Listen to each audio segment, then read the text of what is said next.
呢度有副啤牌啦。咁你有冇見過透明嘅啤牌啊？膠嚟嘅，你可以點下啦。係啦，咁啊自然啲都得㗎啦。咁啊透明一副啤牌啦，咁啊比較特別啲啦。咁啊透明係膠做先會透明㗎嘛，係咪先？咁啊而家俾你揀一隻啤牌啦，任何一隻都得㗎啦。咁你自己睇下佢，唔好俾我睇，或者你俾個鏡頭望一望都得。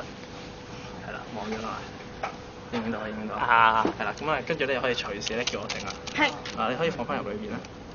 係啦，咁啊跟住將另外嗰啲啤牌咧放埋入裏邊啦，跟住咧洗一洗牌先啦。咁你記唔記得你頭先揀嗰隻啤牌㗎？記唔記得？記得。記得係嘛？鏡頭都有影睇係嘛？記得。咁咧而家咧我就會咧有一個透明膠袋啦，咁啊都係膠嘅膠袋啦，咁咧就會將呢副啤牌咧就咧平均咁樣分佈喺上面啦。咁你知膠做嘅啤牌同埋膠做嘅膠袋，大家都係膠嚟㗎嘛？大家都係透明嘅情況，咁會有咩情況出現咧？咁咧而家俾隻手我，你擺喺上邊啦。咁你諗住你頭先揀嗰隻啤牌喎，得唔得啊？得唔得啊？得啦嘛，好，而家你可以縮手啦。咁咧我而家咧就會咧將個袋咧抽起佢咯，抽起。咁咧跟住咧嗰樣嘢就發生咗。呢隻啤牌係咪你頭先揀嗰隻？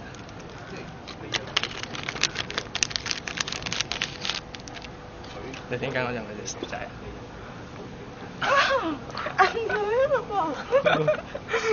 你往呢邊照下先啦。咁你睇個膠袋咧，咁就冇穿窿，正常咁樣個膠袋，可以 cut 㗎啦，導演。